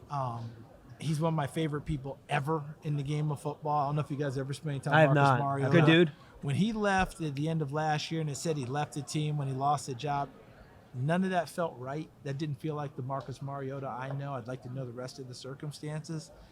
But that's the most buttoned down kid. I said it way back when. You know how fathers always say you want that kid to marry your daughter? Yeah. I always said I wanted Marcus Mariota to be my son. Wow. That's how I felt about it. Wow. All right, final question, Charles. I want to get to the Giants real quick. Big offseason ahead. Daniel Jones, Saquon, Yeah. free agents. Yeah. Get to the draft, 25. Glad I'm not Just Joe. give me your blueprint for what this Giants offseason should look like from a big picture perspective before we say goodbye. Get Saquon signed, because if you have to franchise tag him, the franchise tag for the running back is really low. Yeah, 10 and change. 10 and change. So maybe that's what you want to do. I'm not really sure, but I think that he is the heartbeat. He is the motor of that group. Daniel Jones, you're gonna have to figure it out. I don't think that number that I'm hearing floated in the press is a number that interests the Giants. That's just me. I was hearing 45 million. If that's really the number, I'd be stunned if the Giants get anywhere close to that. But not my money. That's their deal. They make things go, but you got to get some people outside. What Brian Daboll and his staff did this year to create a playoff team without being able to really ring the bell on the outside. Because I always use that term because I got from Jerry Glanville, the old man in black. And he always used to say, you run the ball to set a tone, give your identity and get your offense an identity. And then you remember him, you go, but if you want to ring that bell, you got to be able to throw the football. And right now, that's not part of the gig. I mean, did you have a guy with 500 yards this year, receiver, out wide? Did he get Richard the 500? James. Did he Not get the Sling. Richard James and Sling Slayton got the both. 500, I think. I think they both did. Yeah. See, But barely. Look at us. We're like, Yeah. yeah, that's not it. No, that's not it. You're That's right. not it. And it comes up in the key moments, in the key games. And Brian Daboll, way smarter than I am. But what he did this year, what Wink did on defense. Can how it that be a team tight end did it, instead of a receiver, Charles? It can be, because these tight ends nowadays are just rocked up receivers. And last but not least, close game, close game, close game, close game, close game. You get a lot of credit for it, but it's a lot like turnovers and takeaways. If you're really big plus one year, hard to be really big plus the next year. It is. Can't guarantee it. And I'm looking at you, and I'm looking at Minnesota. And I was like, this year, those two were unbelievable down the stretch. can you count on that year in and year out? That's tough to do. It's really hard to do. Great point. Charles, awesome stuff, my friend. Thanks a lot. Check Good him to out see you on guys. NFL Network. See you, Coverage all Remember, weekend. Danger Awesome. Will Robinson, one time.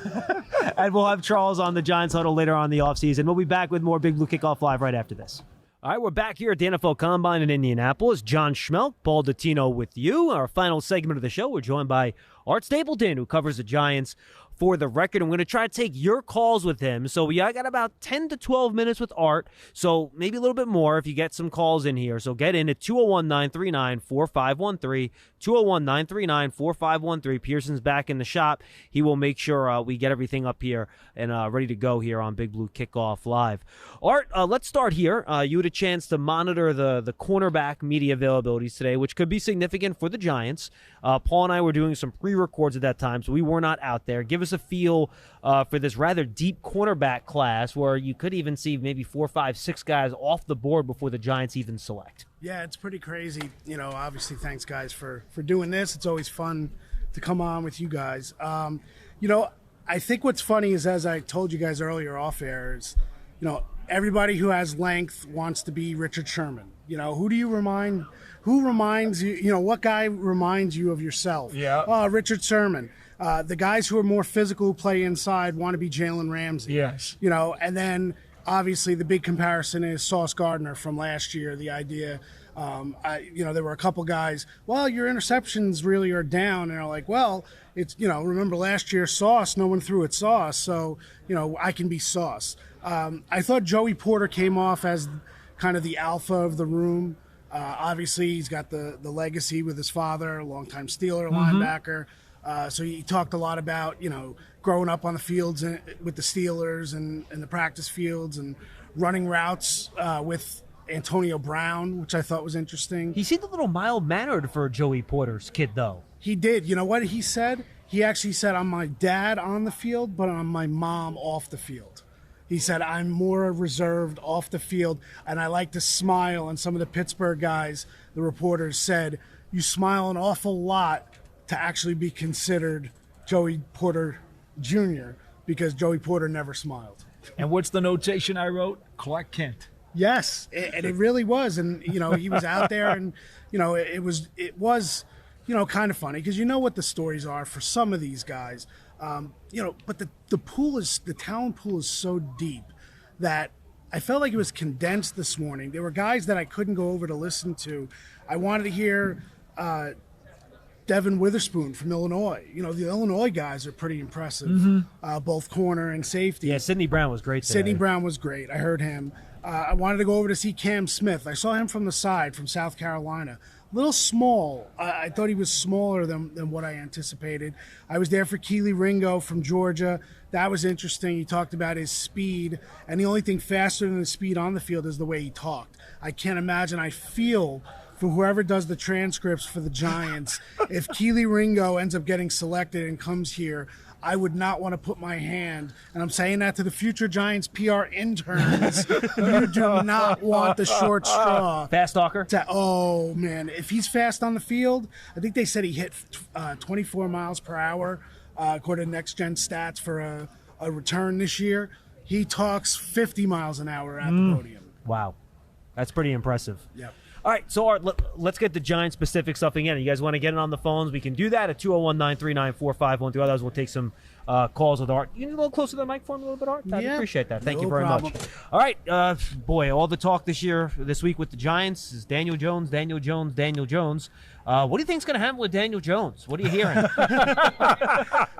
Well, I think, you know, I got a source named Joe Shane who has basically spent the last 72 hours saying that Daniel Jones will be the Giants quarterback in 2023. Well, what's that going to look like, Art? You know, I think ultimately at the 11th hour, I think they'll push for a long-term agreement, and I do think they will get a long-term agreement. That's my gut right now. How high do you think they'll have to go?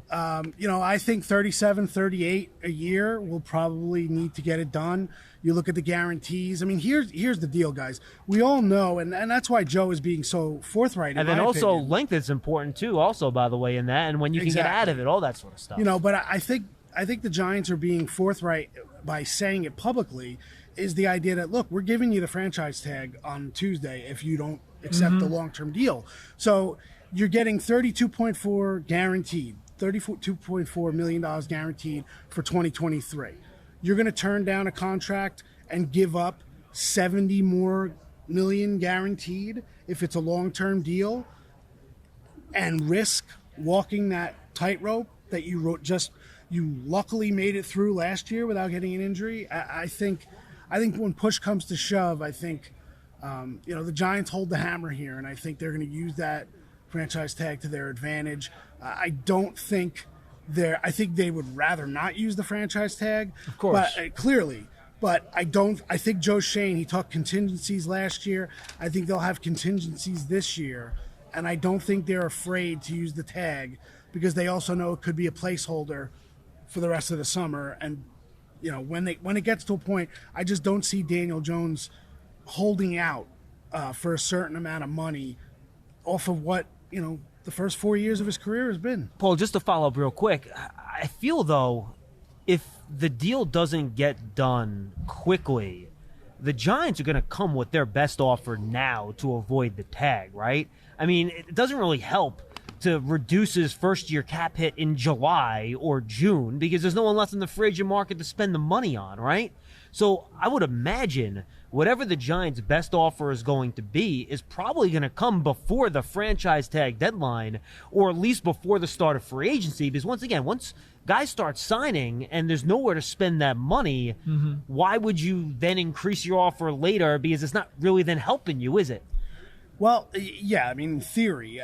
I just don't know. I don't know what Joe Schoen has planned for free agency with that money that he's going to have. I think he wants the flexibility, to have that money there if they need to make moves. He made a big point of saying last year during the regular season, he couldn't even make a move if he wanted to make a move. They were kind of forced to do what they did on the waiver wire, and they hit a lot of credit to the personnel department for all the hits that they had. Look, I think the entire idea of what Daniel Jones wants, the number sounds outrageous, and there's so much focus on the number. But I made the point in saying I have no problem with Daniel Jones and his representatives or his inner circle saying that he wants a contract that Kyler Murray got. Daniel Jones is the quarterback with the arrow going up. Kyler Murray is not. So if I'm making a commitment to a quarterback, I'm making a commitment to Daniel Jones and not Kyler Murray. That being said, the Giants don't have to compensate for a bad contract that Arizona gave him last year. Right. And that's it works the both difference. ways. Yeah, for sure. That's the difference. The other part of this equation, Art, when we talk about the Giants' numbers, is that Leonard Williams is on the cap for $32 million this year. Yep. He's made it clear that he's willing to work with that number. Joe Schoen is like, yeah, great, I heard about that. Thanks for helping me out with that conversation. But in all honesty, Williams, he wants to play with Dexter Lawrence. He's going to get an extension, and as part of that extension, they're going to be able to get that number down a pretty big size, and that'll help. I would imagine, Joe Schoen had a lot of fun with that, the idea off the podium the other day, even in his post-season press conference, the idea that Leonard used the words pay cut. He's like, oh, well, I heard, Leonard, you guys did a good job of doing the job for me.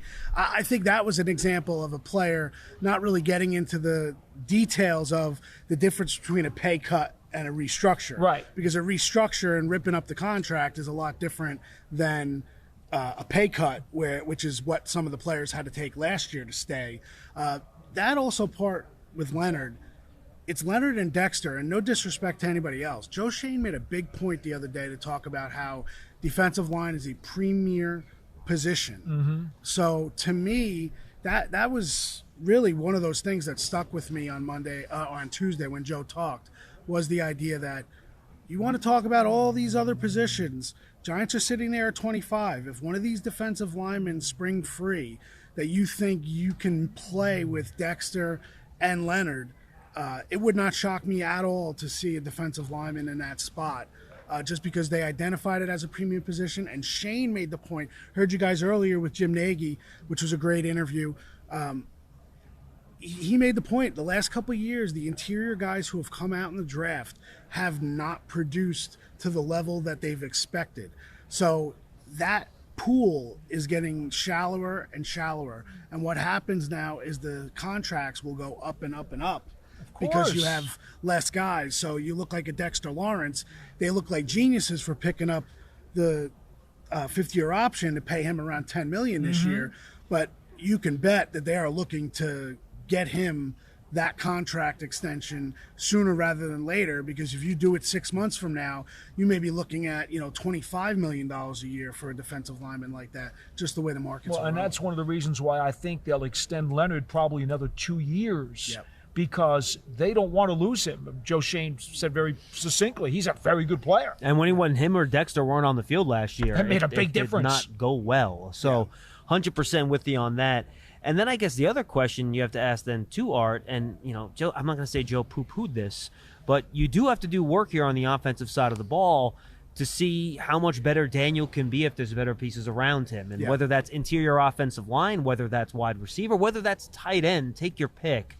What do you think the Giants' blueprint is going to be? What would your blueprint be for how they're going to attack getting more around Daniel this year so he can, maybe show everyone that, I should be a $45 million quarterback? Well, if he has the franchise tag, then it's one thing. But if he has his long-term extension, then it's like, well, you should be a $45 million contract, but you signed at 37. So, but again, it is. But again, if he does, then you want him to play to that level, right? Because that's the money you're giving him. I still think that they'll lean on their personnel department, which they showed their scouting was in lockstep with the coaching staff last year when they were able to bring in guys that matched up and they got the most out of everybody they brought in. So I could see them adding a wide receiver, maybe the second level of the free agency market. I don't think shopping at the top of the wide receiver market this year in free agency to me is it's fool's gold. And I do think that this wide receiver pool this year in the draft is deep enough where you have 4 picks and you have 2 in the third. You're anticipating some other comps. Maybe you trade up. Joe traded back last year in the second round that allowed the Jets to get Breece Hall. Maybe the Giants make a similar move in the second round to move up and get a skill guy that they would like to see. But I thought... And frankly, Art, I'll throw this out there too. We talked to somebody yesterday that said between picks 15 and 40, I think the number was we were given, right, Paul? There isn't a whole much of a difference. Maybe move back from 25 and get an extra pick that way. Yeah, that's true too. And I think... look, we haven't even mentioned Saquon, and that is the biggest that was coming next position because not to move to what he said about Saquon, but in general about his draft board, and I thought this was interesting. The Giants had their free agent meetings, and obviously, and they have kind of a loose idea of where their board is.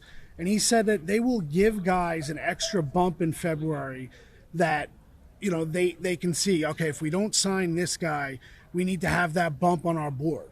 But when they finalize in April, if they've made moves and they've already noticed that, okay, well, we thought it was a 7 as a need and now it's down to like a 5 because we signed somebody, then they will take that bump off and move that guy down the board a little bit. They won't do the opposite. They won't say all of a sudden we need a need, so we're going to change their grade. But they'll take that bump away from February knowing that now they were able to sign Saquon. So there may be some running backs on their board where they kind of give bumps. Okay, what if we don't have Saquon? And then if Saquon is back, then they kind of bump guys down. All of us have been in the locker room on a daily basis during the season and talked to Saquon Barkley. We think we've got a pretty good gauge on him. My perception is that Barkley does want to be here. And I thought his raw emotion in front of his locker, in locker cleanout day, baggy day, if you will, after the Giants were knocked out of the playoffs. And he said, I don't have to set the market. I want to be here. I want to make this work. I understand, I've had some injuries, but I've also produced pretty well. It seemed to me, now that was away from his agent, of course, but it seemed to me that this was a guy who reasonably wants to make this thing work without having to deal with the tag or without having to go collect other phone calls from other teams. I believe that. I believe in his heart of hearts Saquon doesn't want to go anywhere. He wants to be here. He believes in the legacy of New York. Even though his father and he grew up as Jets fans, they're Giants now. They made the switch. But you guys know, and I'll give credit to a colleague and competition. Paul Schwartz wrote a good story in New York Post about Osi Umenyiora and Michael Strahan. and the negotiations that they had throughout their careers, there were times where both, OC especially, vowed that he would never accept less to play with the Giants. Right. And now he's still a Giants legend, and whatever went down. But he ended up coming back when he needed to. Justin Tuck, when he left, he wanted to stay a Giant. He didn't want to go to Oakland, but he was offered a contract that was double what the Giants offered him. So I think Saquon wants to be here. I think if Daniel gets a long-term deal, I've always thought that tagging Saquon is the best way to go. But I don't know if Saquon will love that. So you can use the tag. He won't sit out though. If he gets a tag, I don't think he's he would going either, to play. but he's not going to be. Well, he might play, but he might not be in the building until August, too. It's there's a lot of leverage that can be done personally to both Daniel Jones and Saquon Barkley because of who they are as players and what they've meant to this franchise. So if you wanted to play a little dirty, you could.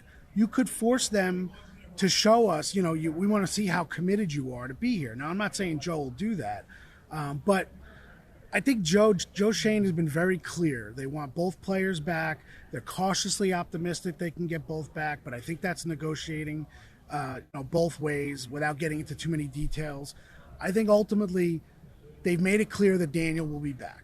I think they've made it clear that they would like Saquon back at their price. And look, this is the week where we all know, teams will let it be known what they're willing to pay guys when they hit the market. And if a team makes it known to Saquon's team that, look, if you hit the market, we'll give you 17 a year or 16 a year because we have the money to burn, a team like Chicago.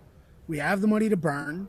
We think we can sell you as part of our, Justin Fields and Saquon Barkley. And, I can't fault Saquon for wanting to take that money if he would. I don't know if that pull of if the Giants say, and I don't know this, I don't know if the line in the sand, which is what Joe said the other day, for all players, not just Saquon, if his line in the sand is 12, I don't know how seriously Saquon will take that as a personal affront, or will he say, hey, 12's good by me, I'm here, give me 4 years and guarantee a lot of my money and let's go. I think if they would have done that, I think he probably would be signed already. I don't think that's. I don't know. I think a lot of what happens with I know you guys are talking about this. I know it's uncertain, but that's why my gut tells me continues. My gut tells me is that they're going to do everything they can to make sure Daniel Jones is a Giant. They want Saquon Barkley to desperately be a Giant this year because they know, as constituted, they're not as good of an offense without Saquon. They have a lot more work to do if Saquon is not here. Yeah, they need weapons. By the same token, if I watch Joe Schoen and how he handled last year, I do not believe he will compromise 24, 25, and 26 for the sake of having Saquon here just to make everybody feel better. I don't think he'll do that. Right. I think he'll then bring in a running back that is more cost effective. And as you guys said with Jim Nagy, look, the pool of running backs in this draft this year, it's loaded.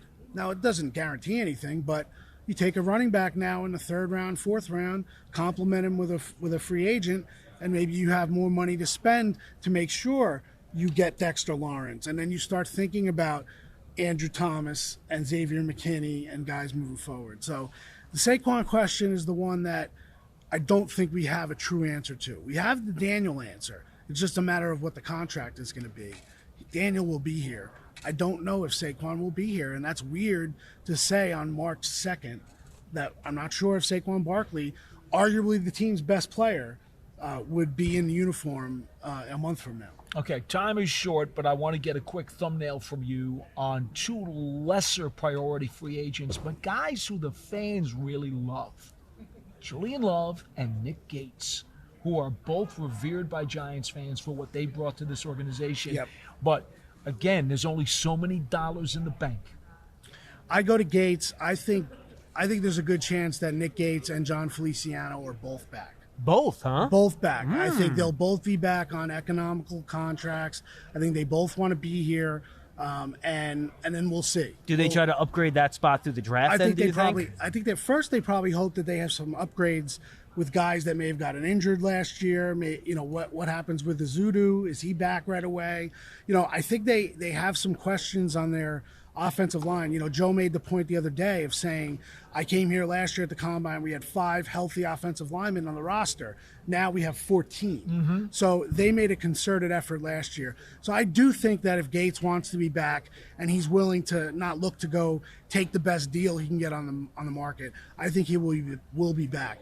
I think Julian Love is interesting because I think, look, his representation is Drew Rosenhaus.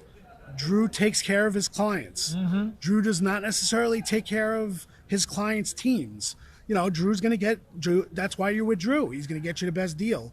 And I think you have to see how the safety market shapes up. And there may be a lot more guys that hit free agency.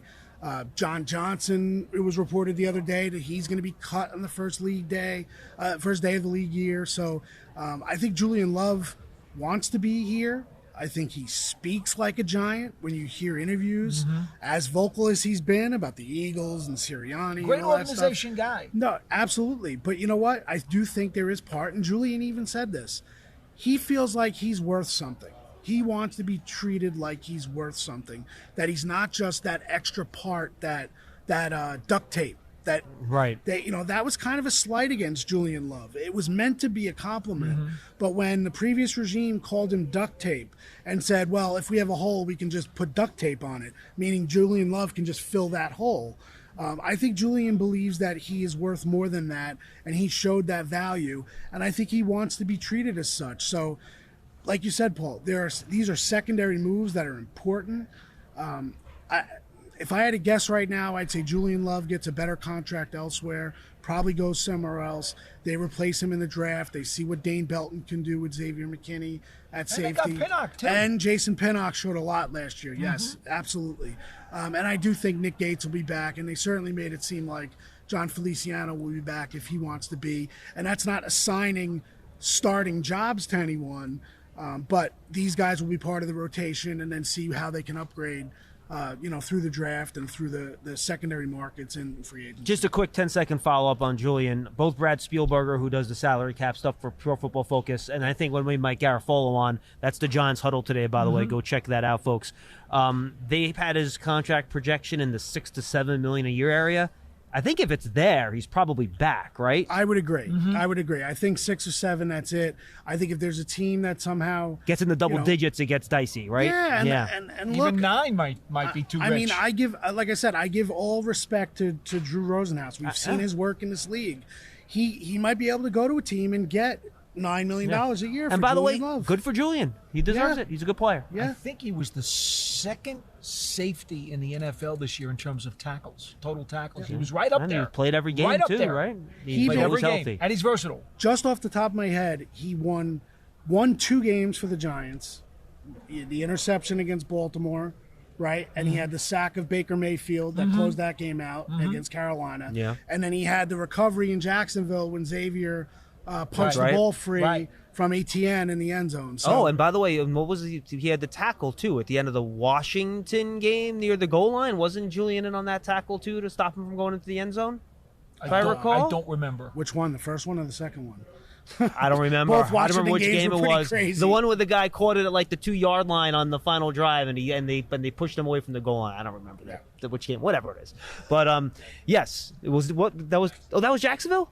Oh, see, I'm remembering it correctly. There we go. That was There were Jacksonville. 3 guys in on It was that Jacksonville. last tackle. My at the bad. 1-yard Jacksonville. line. Sorry about that. Anyway, my brain's fried. I've been in there for too long. Too many shrimp cocktail. All right, good stuff, my man. All right, fellas. Thank you. All right, Appreciate be it. good. And by the way, I mentioned it, folks. Go check out the Giants Huddle podcast. We have a couple good ones up there already. Mike Garafolo dropped today. Daniel Jeremiah dropped on Tuesday. Make sure you go check that out. Good episodes coming throughout the weekend of the Giants Huddle podcast as well. And go subscribe to the Draft Season podcast with Tony, Pauline, and I as well. Big shows coming tomorrow from Indy on Friday. We'll have Mike Tannenbaum, former NFL general manager, now with ESPN, the 33rd team. We have Joel Corey, former NFL agent, Dane Brugler, and Tony Pauline on the draft. Make sure you come check that out on tomorrow's Big Blue Kickoff Live at 12:30 tomorrow on Giants.com and the Giants Mobile app. For Paul Dottino, I'm John Schmeelk. Thank you to Art Stapleton again. We'll see you tomorrow for another episode of Big Blue Kickoff Live.